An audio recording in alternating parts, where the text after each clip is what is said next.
Good morning and welcome to CTD Interviews, a series of meetings with the relevant professionals of the educational and business sector to talk about 21st century skills, coaching, training and development.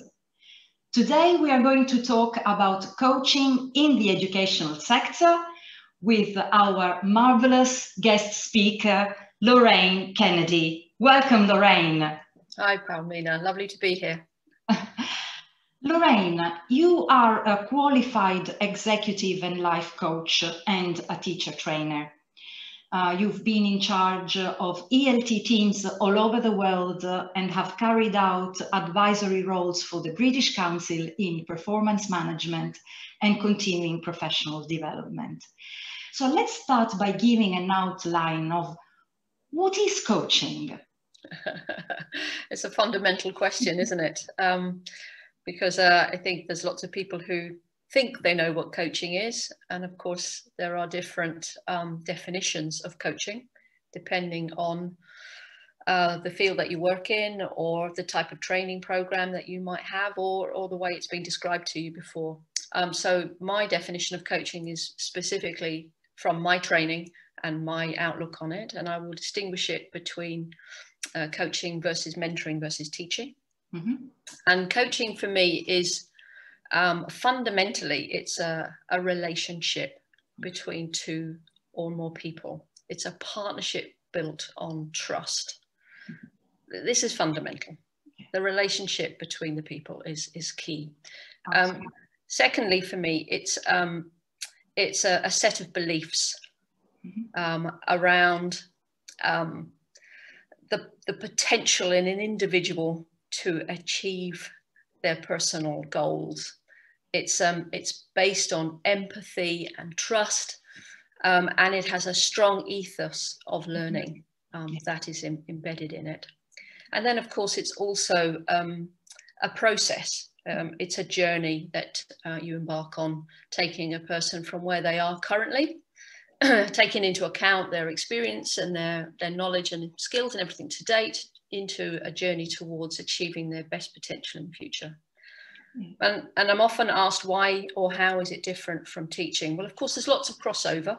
Mm-hmm. Many teachers are natural coaches, and many teachers follow different beliefs and different principles of teaching and learning.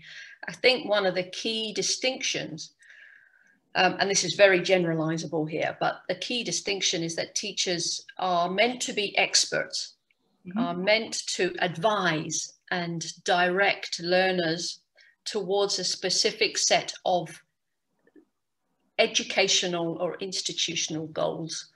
And a coach is not any of those things. Fundamentally, a coach does not advise. Yeah. A coach does not, a coach needn't be an expert. Yeah. They need to be an expert coach, but they don't have to be an expert in the field that the person is interested in. And sometimes teachers struggle to get their head around that. I mean, how can you help someone learn if you're not an expert? So that is a fundamental area that needs to be kind of understood and worked on. And mentoring is often confused with coaching. For me, mentors are also experts like teachers. So a football coach, they call them coaches, but they're experts. They're always experts in the football profession, you know, and they have a very clear and strict idea of what good performance is, and they are helping you to achieve that through support and direction. So I don't know, does that seem clear there, Palmina? Absolutely, Loraine. And now my next question, which is related to coaching as a technique or this agreement that you, this relationship, sorry, that you mentioned before. So what makes a real coach? Because the word coach is maybe overused, if I may say. Yes, it is. It is overused. It's like many labels for jobs and roles. It becomes popular, and then everyone adopts it. What I would like to say first coaching is a philosophy, and one has to absolutely believe in it. This is fundamental. You can you can train, you can qualify, but if you do not believe in the principles and the philosophy of coaching, then you will be a teacher perhaps, or a mentor, but not necessarily a coach. But it helps enormously, and I strongly advocate training and development. It's very important to really go through a process by which you learn the skills and the techniques, but you also go through a personal foundation program. Whether you're going down the route for counseling or coaching or any of the talking, helping processes, it's very important to do the journey yourself. And to understand what it is to become self-aware, and to understand your own strengths and your excuse me, your own values and your own beliefs, and to work on, you know, how you come across to other people. This is fundamental. And if you don't go through a development program for that, then you try to adopt certain techniques, but you don't come across as an authentic coach. And I think that's very important. Another very, very key part is that you don't train and qualify as a coach and tick a box. It's a lifelong journey of continuing professional development, as it should be for teachers, of course, or any other professionals. A definition of a professional is someone who continues their lifelong journey of professional advancement and keeping up with research and new techniques. And so for me, the CPD angle is also very important. And you keep working. Another critical bit is the emotional intelligence aspect. It's very important that through self-awareness, through that developmental process, you understand not only how other people tick, what their feelings are, their opinions, but you understand yours and how yours plus theirs can best work together. Yes, absolutely, Loraine. I totally agree with you, because this has been my journey. I mean, you've known me for many, many years, and I started as a coachee. I was a coachee first before becoming a coach. And I've attended several of your coaching sessions and workshops within the ISLE network, the International House World Organization network. So I've experienced what coaching means by being a coachee first. So I've gained the sort of the big picture. I've learned to focus on my strengths, to develop my own skills, to learn my beliefs, to understand my beliefs and my behavior, my values. So I cannot agree more on what you have just said. Now, I would like to quote some words that you wrote on your website. You said, "My work focuses on helping others to get the most satisfaction out of their work. My strength is bringing about individual, team, and school-wide change." So, Loraine, in your experience, how can coaching benefit the school system as a whole? My dream, my fantasy is there's not a fantasy, it is a dream. It's an ambition. It's something I have a personal journey towards, and it is where coaching becomes a central philosophy of educational establishments. You know, I like that you asked me about, you know, the school, you know, or the educational establishment, because it is a philosophy. It is a set of principles and beliefs that should, coaches don't use the word should, as you know, Palmina, so I slipped out of coach mode there for a moment, where it is best to apply that philosophy across the whole school. So leadership is driven with coaching principles as part of the leadership model. Teaching is driven with coaching as part of the teaching set of tools and the kit that you know, and that you have coaching, a deep understanding of coaching in teaching and learning. And then, you know, you're able to carry it into the classroom as well. But it's about the way you in some respects, it requires turning things upside down, you know.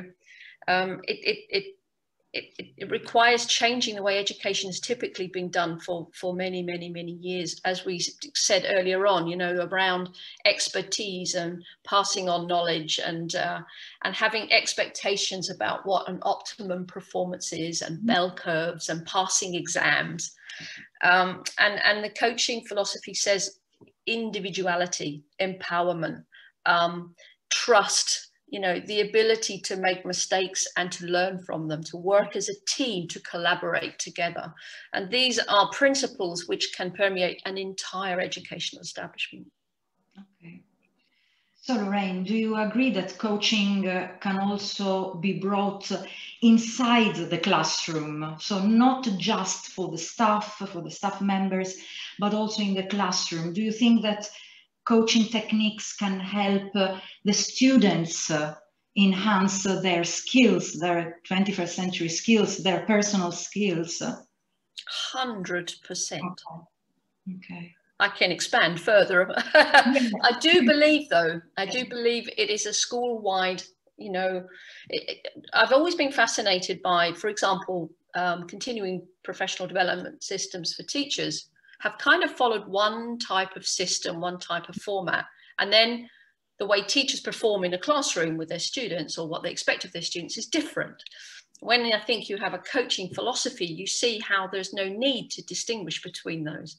Why cannot a teacher be empowered to be a self-learner with the support and help of collaborative peers and, you know, and colleagues, just like learners in the classroom can benefit from understanding not just what it is to improve your own independence, your own autonomy, to build up your self-esteem, but that you learn to do this in harmony with the other people around you. So it's an entire philosophy. You take away, oh, who's the best in the class? Who are the strong students? And you recognize that the person who brings out the best in others is a strong leader. Yeah. Yes, absolutely. And so to inculcate that type of philosophy of learning within the classroom, I feel it is best when it's embedded in the philosophy of the school as well. Yeah. But then, of course, the connection between coaching and 21st century skills is like this. I mean, it is absolutely interwoven. Creative thinking, problem solving, team building, leadership, but followership too. You know, be a good leader, but know how to follow when is required. Be a team leader, but be a team player. You know, be prepared to try. You know, have a growth mindset.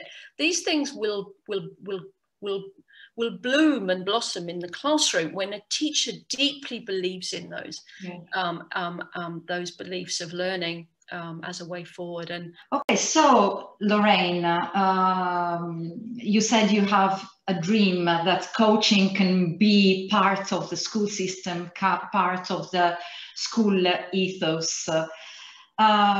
So if this dream had to be real, how do you see the school performing according to you, thinking about coaching as a sort of philosophy for the school, for the teachers, for the students? Well, it would be, you know, sitting down with a kind of a selection of the key people within your school environment, and that includes the students. Yeah, that you would have representative students and teachers and everyone, and you would sit and you would together look at the key principles. You'd kind of come up with a sort of manifesto of principles for what you want to see permeating across the entire school. It's a bit like being a learning organization. So you would look at things like, well, you know, what does collaboration mean? How do we make collaboration work effectively in the classroom and outside the classroom? It could be leadership. You know, how do we embody leadership across our team in the school, and then build that within the students in the classroom? You know, when we say communication skills for the 21st century, well, primary to that is to stop talking and listen. And develop active listening. It's funny, you'll agree with me, Palmina, that we spend a lot of time talking about coaching, which is kind of a bit of a funny situation, because coaching is not about talking at all. So, you know, enhancing the value of active listening in as a principle across the school. Trust. You know, if teachers feel trusted, then they will embed that principle in the classroom. So I think it starts with a school-wide manifesto, and then of course you follow it up with training and coaching and development programs, and you bring coaches into your schools, and you have buddy systems, and you set up collaborative teams, and then you work out how you build that into your courses and your course structure, and you measure that, and you assess how those skills and how the kind of emotional intelligence is developing amongst the, you know, so you're looking for different qualities, and you're evaluating a wider range of skills than schools typically perhaps evaluate at the moment. Wonderful. This is a wonderful dream, Loraine, that I do hope becomes real, even because I think that people are starting to understand how important this is, and are starting to this kind of process in their school. I think, Palmine, if I may just add there very quickly, you know, our job in education is to help people continue their journey towards their future.